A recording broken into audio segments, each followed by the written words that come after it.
Fishers, we've got a pretty respectable fishing report popping around at the moment. Things are pretty good most areas. There is a few downsides. Dartmouth's a bit patchy. There's fish coming out of it, but yeah, 4 or 5 for the day. It should be better than that this time of year. I'd probably go up there armed with a downrigger, lead line and the like.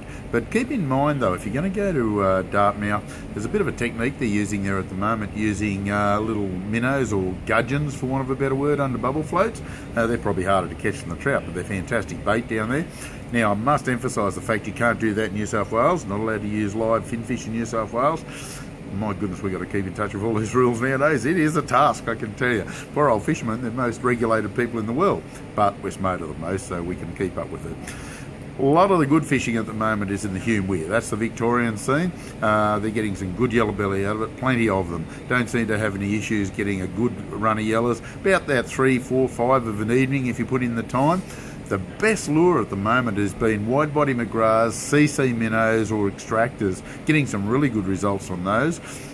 It doesn't seem to matter a great deal what colour. Pick your own, doesn't seem to matter, but the later it gets, go a darker colour. I can suggest that would do the job nicely. Few fish getting caught below the Hume Weir in the river, it's not too bad. No reports from Mulwala, and that's not unusual for this time of year because it's basically a cod dominated area and it's close season for cod, so we don't target them down there. We don't target them anywhere for that matter. But the Murrumbidgee River, very, very good. There's a lot of happy fishers around Wagga, I can assure you of that. Plenty of good fish coming out of it, yellows and cod. Make sure that the cod go back. They're picking them up on lures, they're picking them up on bait. It doesn't seem to matter a great deal, whatever your poison is. Some of the boys using surface lures have noticed they're getting the occasional yellow belly. They're only using very small surface lures at the moment, but they are getting some yellows doing that, but they're getting a lot of cod as well. So make sure you unhook them in the water and let them go. Really happy with it at the moment. Old Man Creek, very, very good. Cannot complain about it. Mind you, anyone complaining, they should take up a different activity because the fishing is so darn good. Getting up in the Tumut River is a bit of a task. It's flowing too high for most people to fish, well, almost anyone for that matter. It's running a banker, and I wouldn't give that a bit of a second thought at the moment. I'd probably go up to Blowering.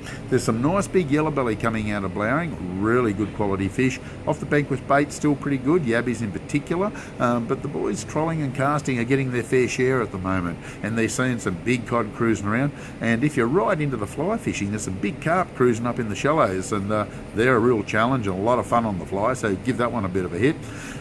Wangler Dam, not too bad. Burrinjuck, fantastic. Quite a few fish coming out of there. We've had a couple of quiet days through the week and on the weekend, but it's not too bad. There is a comp on there this weekend, so keep that one in mind. There'll be quite a few fishermen there, but I would expect it to fish quite well. Plenty of yellows. Look for that warmer water, 18, 19 degrees, and you'll get your fair share without any trouble at all. That last hour before dark, absolutely critical. A little bit of activity up in the snowies, up in Tentangra, Yukonbee, Jindabyne, but they're not consistent, and this wind's going to play a bit of a havoc on it. But as you can see, we've got some pretty good fishing around us. This is the Compleat Anglers Fishing Report for this week. Catch you next week.